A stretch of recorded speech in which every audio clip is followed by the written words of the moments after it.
आज के वीडियो में हम पढ़ेंगे class amphibia. Class amphibia super class Tetrapoda का ही एक पार्ट है, एक क्लास है। क्लास एम्फीबिया का क्या अर्थ होता है, क्या मतलब होता है? देखिए, क्लास एम्फीबिया का क्या मतलब होता है? ग्रीक लैंग्वेज के अंदर एम्फी का मतलब डीवल होता है और डीवल का मतलब डबल होता है। बायोस का मतलब लाइफ और लाइफ का मतलब एनिमल या जीव। कहने का मतलब ऐसे ऑर्गेनिज्म, ऐसे जीव, हम एम्फीबिया के बारे में बात कर रहे हैं। कहने का मतलब ऐसे जीव जो अपनी लाइफ डीवल सरवाइव करते हो, दो जगह सरवाइव करते हो। जैसे फ्रॉग आधी लाइफ लार्वा स्टेज को पानी में सरवाइव करता है, जबकि आधी लाइफ को लैंड पर सरवाइव करता है। यही होता है एम्फीबिया का मतलब, दो जगह अपनी लाइफ को सरवाइव करना एम्फीबिया होता है।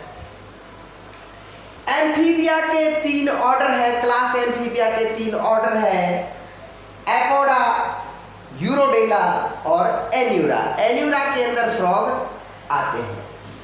बात करते हैं कि क्लास एम्फीबिया का ऑर्गेनाइजेशन किसने किया, गठन किसने किया, तो मैं आपको बता देता हूं। 1924 के अंदर क्लास एम्फीबिया का ऑर्गेनाइजेशन किया था जी किंग्सले नोबेल ने।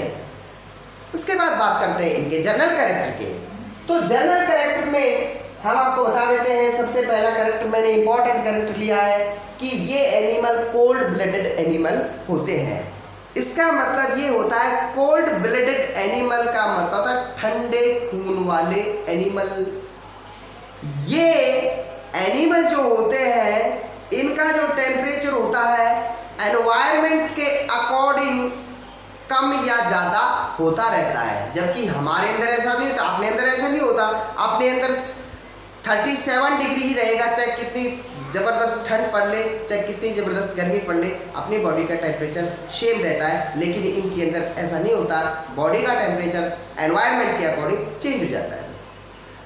उसके बाद एक और टर्म लिखी है मैंने, पोइकिलोथर्मल या पिक्लोथर्मल। पोइकिलोथर्मल का मतलब होता है अनियत तापी जंतु।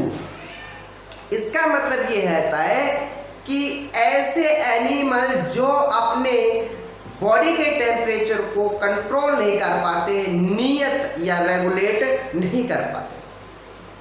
उसके बाद अगला कैरेक्टर है हार्ट। इनका हार्ट 3 चैम्बर का होता है। एम्फीबिया एनिमल का हार्ट 3 चैम्बर का होता है, जबकि ह्यूमन जो होता है उनका जो हार्ट होता है वो 4 चैम्बर का होता है, 2 एरिकल और 2 वेंट्रिकल। जबकि इनके अंदर जो हार्ट होता है वो 3 चैम्बर का होता है, 1 ऑरिकल होता है, 2 वेंट्रिकल होते हैं।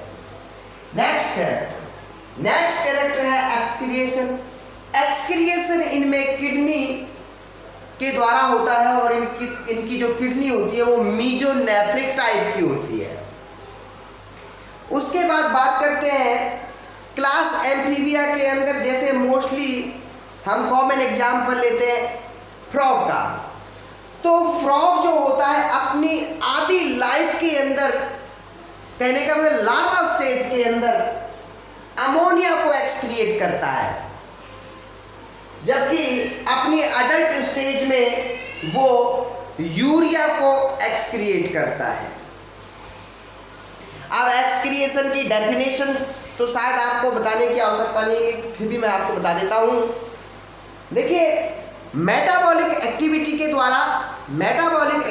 द्वारा बॉडी के अंदर हार्मफुल नाइट्रोजनस सब्सटेंस का बनना और उन नाइट्रोजन सब्सटेंस को बॉडी से एक्सक्रिएट करना, बाहर निकालना ही एक्सक्रिएशन कहलाता है। इसके अंदर मोस्टली हमारा जो ऑर्गन है जो पार्टिसिपेट करता है वो होता है किडनी। उसके बाद बात करते हैं माइंड की, ब्रेन की। देखिए, हमारे ब्रेन्स के अंदर 12 पेयर होते हैं, क्रेनियल नर्व के 12 पेयर होते हैं, यानी कि जो ब्रेन से जो क्रेनियल नर्व निकलती हैं वो 12 पेयर में होती हैं। जबकि इनके अंदर एम्फीबियन एनिमल्स के अंदर जो क्रेनियल नर्व निकलती हैं वो 10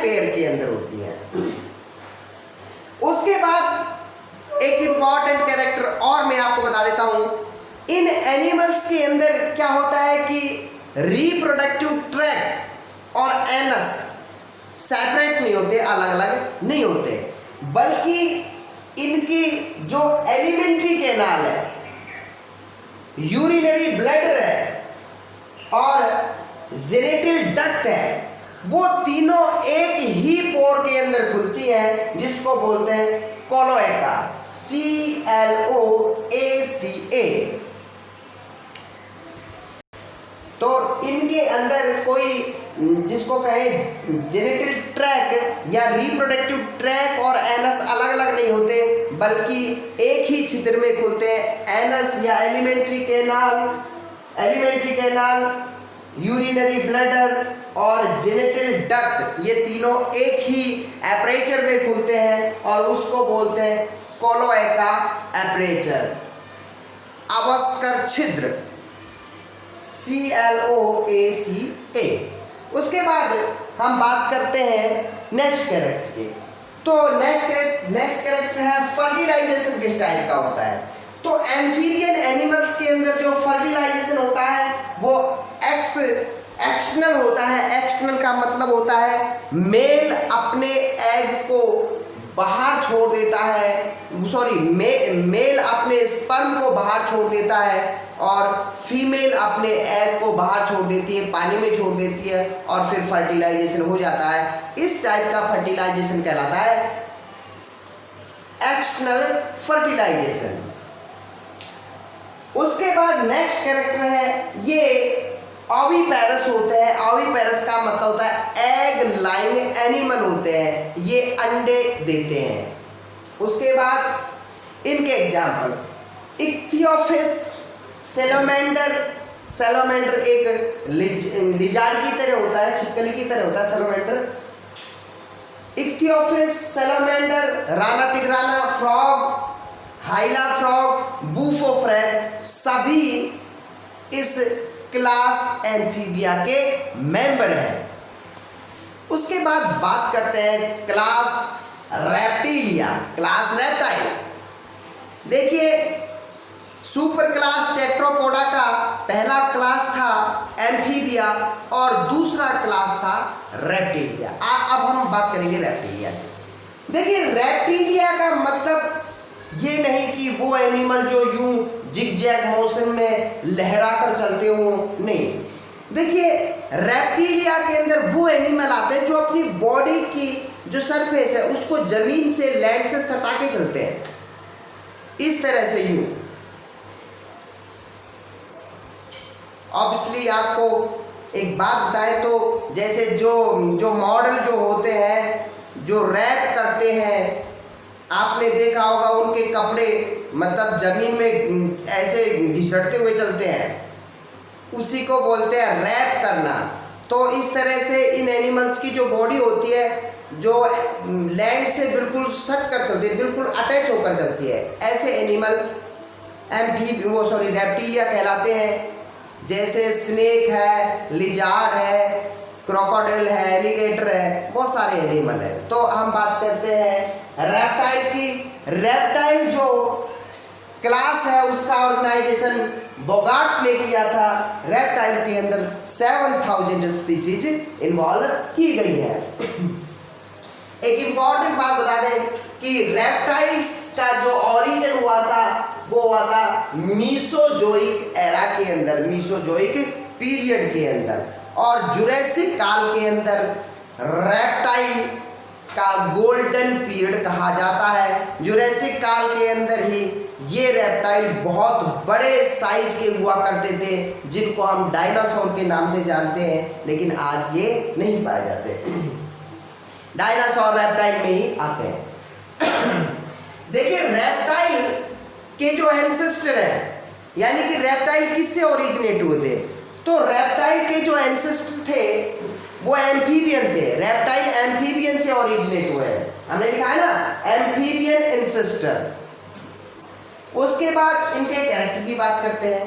तो रेप्टाइल टेरेस्ट्रियल भी हो सकते हैं और एक्वेटिक भी हो सकते हैं। जैसे लिजार्ड है टेरेस्ट्रियल है कैमेलियन है, टेरेस्ट्रियल है, जबकि एलिगेटर जो होता है वो एक्वेटिक होता है। मगरमच्छ एक्वेटिक होता है। ये एनिमल भी कोल्ड ब्लडेड होते हैं, पॉइकिलोथर्मल होते हैं। इनका जो टेम्परेचर है वो बॉडी एनवायरनमेंट के अकॉर्डिंग चेंज होता रहता है। और आपको एक मजे की बात बता दें तो बात ये है कि जो क्रोकोडाइल होते हैं उनका टेम्परेचर, बॉडी का टेम्परेचर 4 डिग्री से 40 डिग्री तक हो सकता है। जब गर्मी पड़ती है तो इनका टेम्परेचर 40 डिग्री भी हो सकता है, और जब ठंड पड़ती है तो इनका बॉडी का टेम्परेचर 4 डिग्री भी हो सकता है। उसके बाद इनकी जो स्किन होती है वो ड्राई होती है, बिल्कुल सूखी होती है, हॉर्नी होती है, खुरदरी होती है और नॉन ग्लैंडुलर होती है। इनकी स्किन में कोई ग्लैंड नहीं होती। इनकी जो बॉडी होती है, ओवरऑल बॉडी होती है, वो 3 पार्ट्स में डिवाइड होती है। हेड, सिर, ट्रंक, धड़ और टेल, पूंछ। ये बात ध्यान रखना, इनकी टेल के अंदर वर्टिब्रा पाई जाती है, जबकि एविज की टेल के अंदर वर्टिब्रा नहीं होती है। अभी वर्टिब्रा क्या होती है हम बहुत बार बता चुके हैं, पिछले वीडियो में भी हम जिक्र कर चुके हैं। उसके बाद इनकी जो रिब्स होती है, पसलियां जो होती है, वो स्टर्नम का फॉर्मेशन नहीं करती। स्टर्नम यहाँ होता है, पसलियां जहां पर आकर जुड़ती है, रिब्स जहां पर आके अटैच होती है, वो स्टर्नम कहलाता है। तो इनकी जो रिब्स होती है स्टर्नम का फॉर्मेशन नहीं करती। इनके अंदर जो जेनिटल ट्रैक होता है या जेनिटल एपरेचर होता है और एलिमेंट्री कैनाल होती है, वो एक ही पोर के अंदर खुलती है। इनके अंदर एनस और रिप्रोडक्टिव ट्रैक अलग अलग नहीं होते हैं।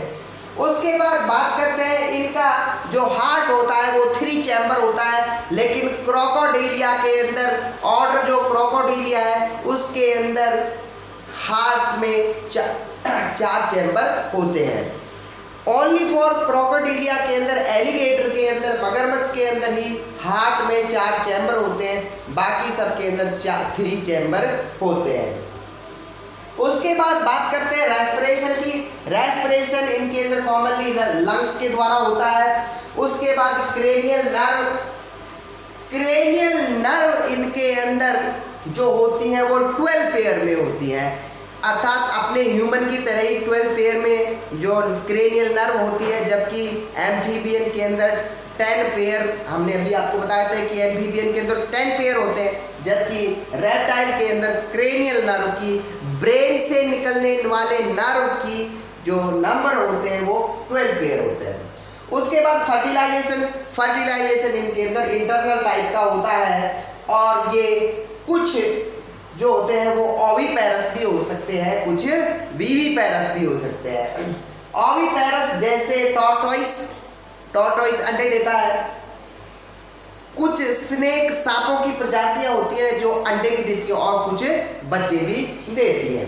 उसके बाद example of reptilian animals, crocodiles, alligator, viper snake जिसको हम आम बोलचाल भाषा में घोड़ा पछाड़ कहते हैं, शार्क, रैटल स्नेक जिसकी पूंछ के अंदर रैटल होता है, एरिक्स, दुमुही जिसको बोलते हैं, लिजार्ड जिसको हम छिपकली बोलते हैं। These animals are also the member of the class Reptilia. Thank you, that's all.